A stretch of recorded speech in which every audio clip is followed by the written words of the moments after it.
అమరావతిలో రాజధాని రైతుల మీద కక్ష కట్టిన చంద్రబాబు ప్రభుత్వం అంటూ నిన్నటి నుంచి సాక్షి ఛానల్లో వార్తలు అయితే వేస్తూ ఉన్నారు.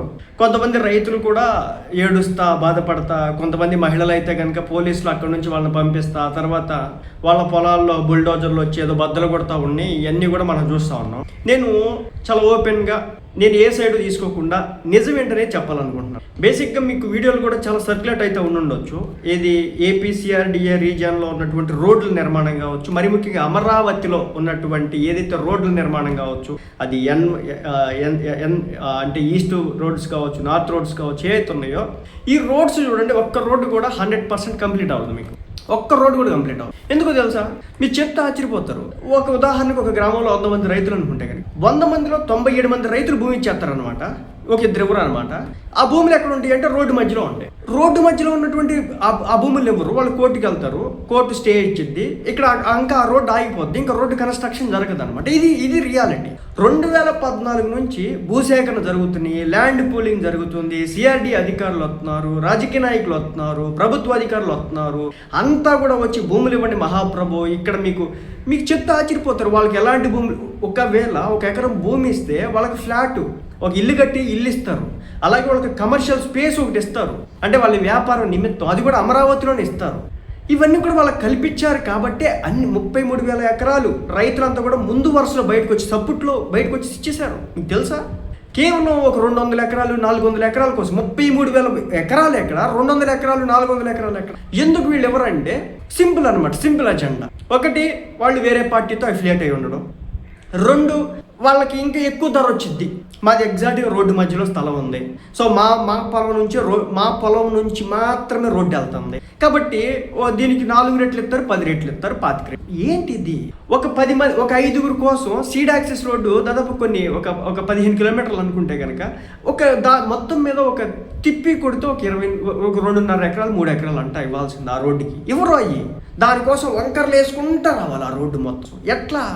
బహుశా ఈ దరిద్రం మన అంటే నాకు తెలియకడుగుతా వైసీపీ వాళ్ళు కూడా ఈ రైతులకి సపోర్ట్గా నిలబడుతుంది. నాకు ఆశ్చర్యం వేసింది. అరే ఎట్లా రా బాబు, రేపొద్దున మీరు అంటున్న మావిగన్లో బిల్డింగ్ కట్టాలన్నా, రోడ్డు వేయాలన్నా అప్పుడు కూడా ఎవరి దగ్గర భూములు తీసుకోవాల్సిందే. ప్రభుత్వ భూములు అన్ని చోట్ల ఉండవు. మీరు అనుకుంటున్న మావిగన్లో కూడా.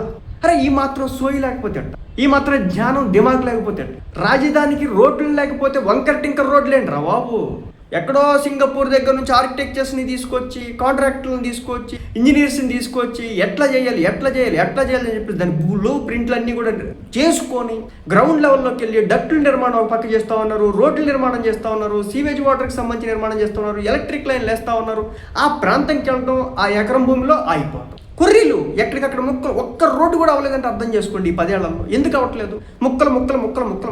ఎవడు అక్కడ భూమి ఎవడో ఒక 4-5 ఉంటారు ఆ రోడ్డు మొత్తం మీద, వాళ్ళు ఎవరు భూములు. అదేమంటే కోర్టుకి వెళ్తారు, కోర్టుకి వెళ్తే కోర్టు స్టే ఇచ్చింది, వాళ్ళని అడిగి తీసుకోండి అని చెప్పి. ఇంక ఇక్కడ చెప్తున్నా, ఎవరైతే కూటమి ప్రభుత్వం మీద, నేను మళ్ళీ చెప్తాను, నేను రాజకీయం పొలిటికల్ పార్టీ సైడ్ తీసుకోవట్లేదు, రైతుల సైడ్ తీసుకోవట్లేదు. 33,000 ఎకరాలు ఇచ్చిన రైతులు ఏమైపోవాలి? అసలు అమరావతి రాజధానే కాదు, మేము ఎక్కడో నిర్మిస్తాం, వైజాగ్ తీసుకెళ్తాం, కర్నూలు తీసుకెళ్తాం, అసలు అమరావతికి దీనికి ఏం సంబంధం లేదని 5 సంవత్సరాల పాటు దాంట్లో పిచ్చ కంప పెంచితే అప్పుడు నోరు పెగల్చలేదు ఎవరు. రాజధాని రైతులు 33,000 ఎకరాలు ఇచ్చినటువంటి రాజధాని రైతులు రోడ్డు ఎక్కితే వాళ్ళ కుక్కలను కొట్టినట్టు కొట్టినారు. పాపం వాళ్ళ బాధ మామూలుది కాదు. మన కోసం భూములు ఇచ్చినారు, 3 పంటలు పండే భూములు, సెంటర్ అది.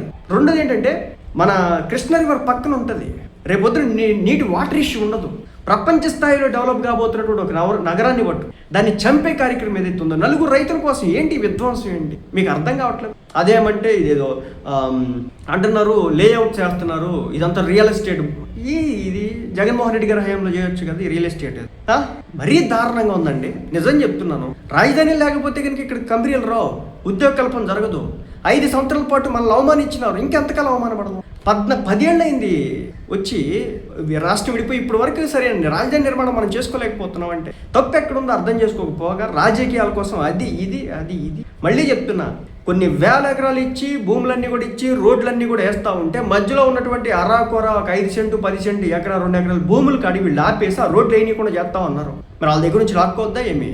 మళ్ళీ వీళ్ళకి ఇవ్వాల్సిన డబ్బు ఏదైతే ఉందో అది కోర్టులో పెట్టి వీళ్ళ దగ్గర నుంచి భూములు లాక్కుంటా ఉన్నారు. ఎంతకాలం సహించాలి? 10 ఏళ్ళు అయ్యింది. 2018 నుంచి మొదలెట్టినాడు, 2017 నుంచి మొదలెట్టినాడు ఈ భూమి సేకరణ. 2016 అప్పుడు 14 అధికారంలోకి వచ్చిన తర్వాత నుంచి భూసేకరణ జరుగుతూనే ఉంది. ఇంక ఇప్పుడు 10 ఏళ్ళు దాటి 12 ఏళ్ళు దాటిన తర్వాత కూడా ఇంకా భూసేకరణ అంటే ఇంకేంటి, ఏమనాలి? వాళ్ళు ఎందుకు ఇవ్వట్లేదు భూములు? నిర్మాణం జరుగుద్దా రాజధాని? ఎక్కడో రోడ్డుకి అవతల పక్క రోడ్డు నుంచి దూరం అనుకుంటే ఒక లెక్క అనుకోవచ్చు. రోడ్డు మధ్యలో భూములు. మీరు చూడండి, సీడ్ యాక్సెస్ రోడ్డు కాదు, ఏ రోడ్ అని, ఇటు ఈస్ట్ రోడ్స్ కావచ్చు, నార్త్ రోడ్స్, ఏ రోడ్డుకైనా వెళ్ళండి, మీకు కొర్రె లేకపోతే నన్ను అడగ. అంత దరిద్రమైనటువంటి స్టేజ్లో కొంతమంది ఆడ పెట్టినారు. వీళ్ళకి సింపతి చూపించాలనే ఉద్దేశం కూడా నాకు లేదు ఈ రైతుల విషయం. అంటే 40,000 50,000 ఎకరాలు ఇచ్చిన రైతులు సంకరాగిపోయినారు. వీళ్ళ భూమి వచ్చి వీళ్ళకి పట్టుకుంది. నిజం చెప్పాలంటే ఒకప్పుడు వీటికి పెద్ద వాల్యూ లేదు, 20 లక్షలు 10 లక్షల ఎకరా. ఇప్పుడు కోట్లు, 2 కోట్లు 3 కోట్లు 6 కోట్ల వరకు పోయింది. ఎందుకు పోయింది? రాజధాని నగరం పడింది కాబట్టి పోయింది. ఏందందా ఇది? మీకు అక్కడ కమర్షియల్ భూములు ఇవ్వట్లేదా? ఇల్లు కట్టి ఇవ్వట్లేదా? అందుకే ల్యాండ్ పూలింగ్ చేస్తూ ఉన్నారు. మళ్ళీ చెప్తున్నా, సింపతి చూపించేవాళ్ళు అర్థం చేసుకోండి. వాళ్ళ గవర్నమెంట్ ఏం అన్యాయం చేయలే. వాళ్ళకి కావాల్సినంత ఇచ్చిన తర్వాతే, వేరే చోట పెట్టిన తర్వాతే వీళ్ళ దగ్గర నుంచి భూములు తీసుకుంటా ఉన్నారు. ఎకరానికి భూమి ఇచ్చిన వాళ్ళకి కానీ 40,000 50,000 ఎకరానికి కౌలిక్తా ఉన్నారు ఈ రోజున. అన్నీ మీకు తెలియదా? ఎంతసేపు రాజధాని మీద ఏడుపు.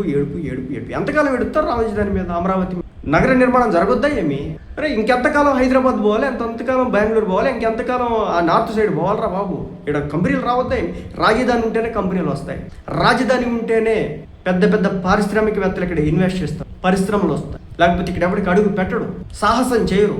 మీరు చూడండి హైదరాబాదు, తెలంగాణలో హైదరాబాద్ తప్ప ఇంకా చుట్టుపక్కల ఎక్కడికైనా ఒక కంపెనీ అని వెళ్తుందా? ఎందుకు వెళ్ళట్లేదని మీకు ఎప్పుడైనా ఆలోచన ఉందా?